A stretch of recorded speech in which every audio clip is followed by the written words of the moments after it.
Hi, I'm Drew from Storypark. Welcome to Mat Time, where we talk about all things early childhood. I'm excited today. We have Cindy Green and Diane Kashin with us. Welcome, and why don't you guys give a little intro and tell us a little bit about who you are?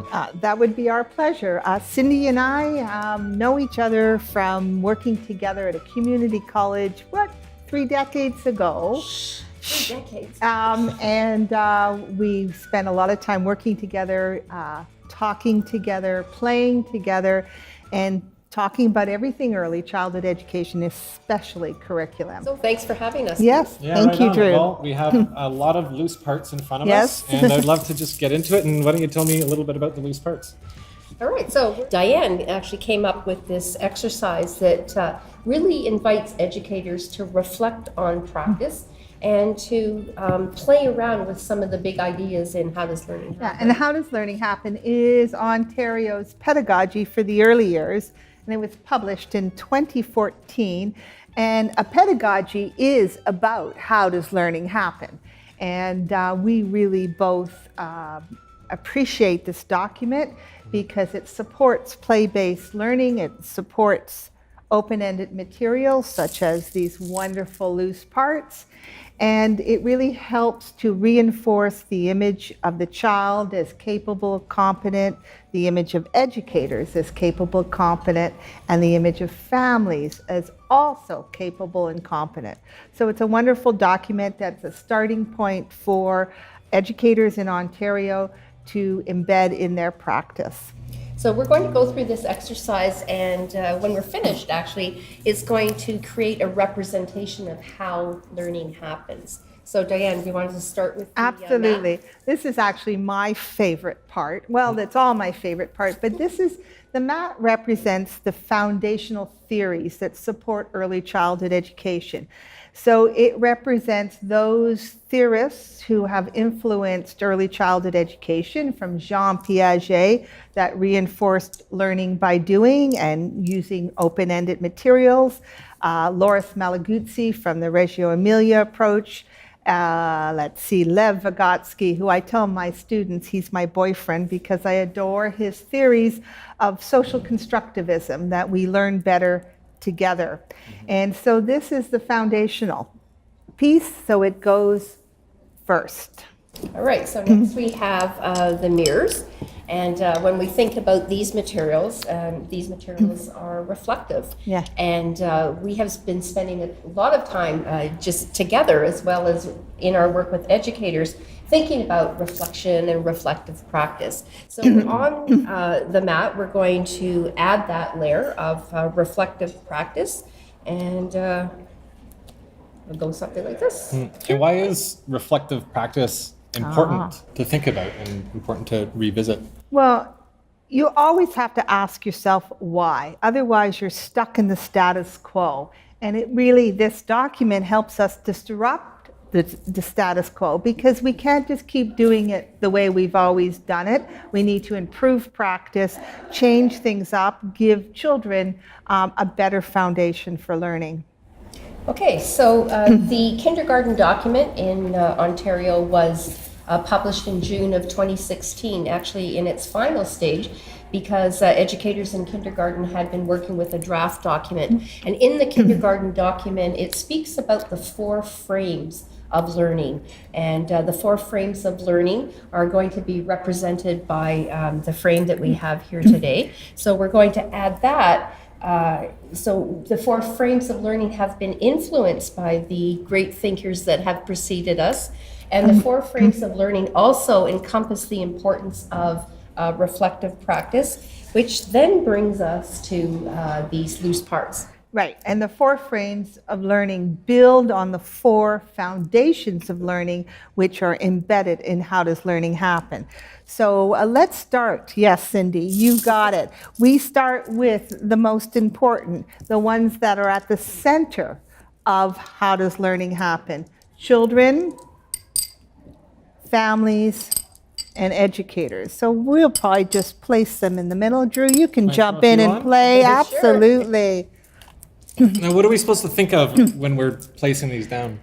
So we want children, families, and educators to feel connected, to feel that they are at the center of everything we do. When we think of early childhood education and when we taught early childhood education, we focused a lot on just the children at the center. But children can't be separated from their families, and they can't be separated from their educators.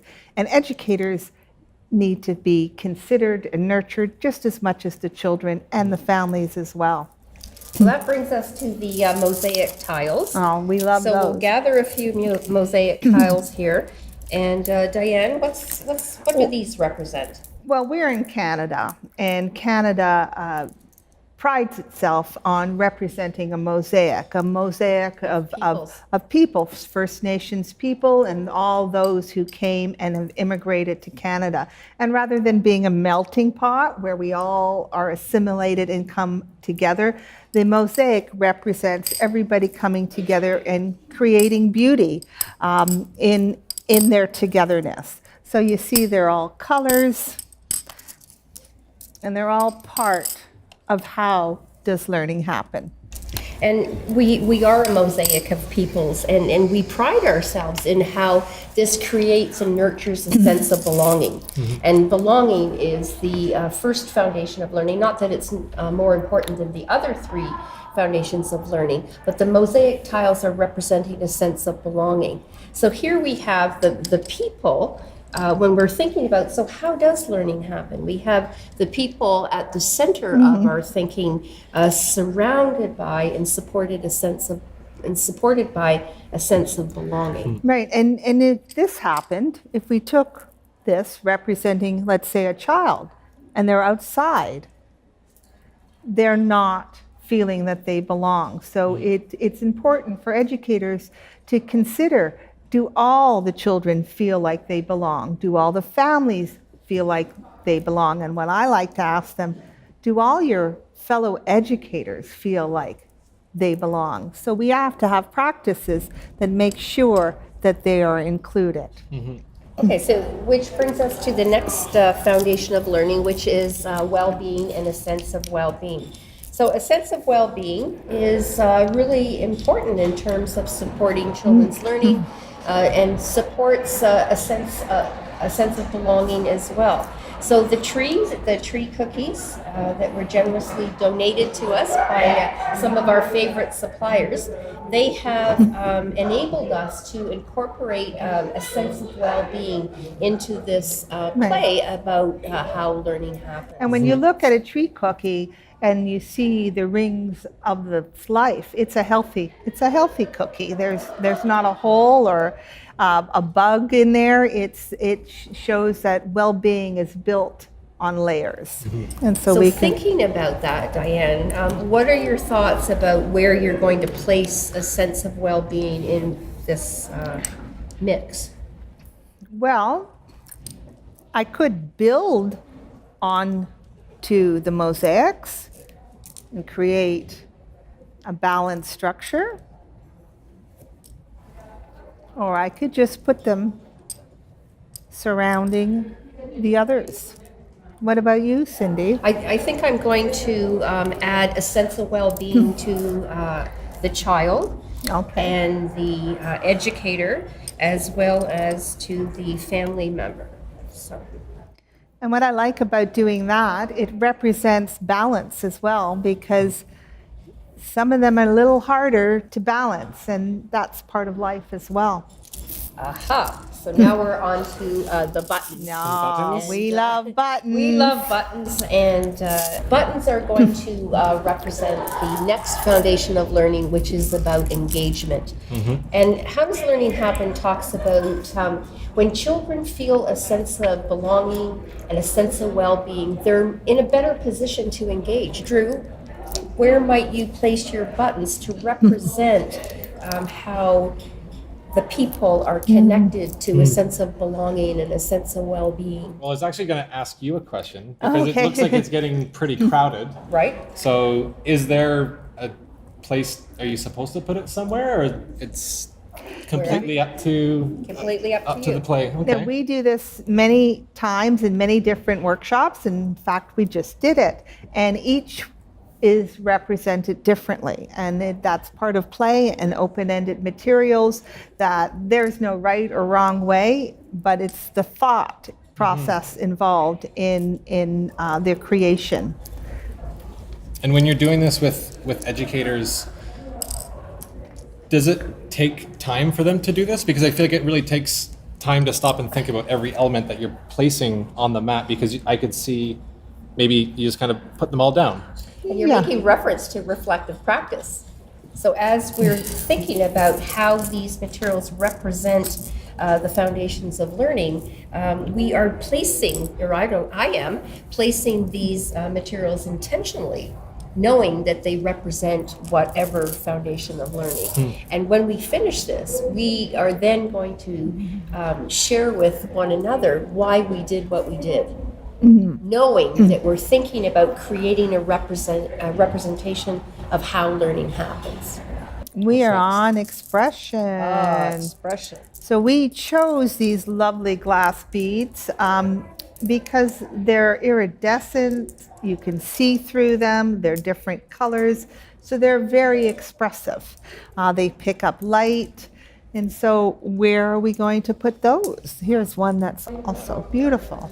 I was just going to do that. Yes. Oh, some of them slip off though. What does that make you think of? I have to pick them up. Yes. Well, it not losing any of the foundations. The foundations cannot be separate.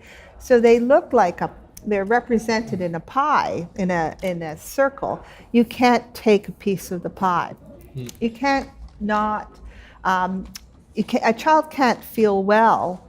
If they don't feel well, they don't feel a sense of belonging, and they can't express themselves or engage. So there it is. So it all has to be together. We couldn't leave one of them out. All right, so I think we've gone through all the pieces, all the loose parts. Yeah. So now we're going to talk about why we did what we did, because the invitation here was to think about creating a representation of how learning happens. So who's going to? I'll go first. Okay. I've been thinking about this as I've been watching, because I feel like the four frames are so well, or the four foundations are so well separated and together in that picture. Yeah. But when I look at this, it looks a little chaotic, and it looks like there's lots going on. And it also brings it all together, as opposed to it being kind of separate and together in that pie. And so learning is very chaotic, isn't exactly. it? Learning and engaging in the learning process requires a lot of different things. There's a lot going on. It's messy, and it should be messy, and we should encourage children to engage in messy play. So I like that it came out that way. So I wanted to just share with you what I was thinking as we went through the process. Looking at the placement of the loose parts, we did mention that we put the people, the children, the families, and the educators at the center of the frame. So the frame is the enclosure for what it is that we're focusing on. So when asking me what this has to do with how does learning happen, I would say that learning happens when people are at the center, when people feel a sense of belonging, which is, and when people are surrounded by a sense of belonging, they are happier, they feel well. They are in a better place for learning and engagement. And expression. And expression. Yes. And expression is the representation of their ideas, their thoughts. It's the children's creations. And so that starts to build outwards to make connections to the broader community. And in our workshops, we've invited educators who've been through this experience to take a photo and to document what has been going on here, and to actually write out the story of what this all means and share it with families. so that families can see how important these pieces are and how they are also interconnected. And you mentioned that they're all connected, and like they're all connected because this is how learning happens. Yeah, wonderful. Well, thanks for stopping by, Oh, and thanks so much. Thank Okay, you. thanks, Thanks Drew. so much, Drew. Take care.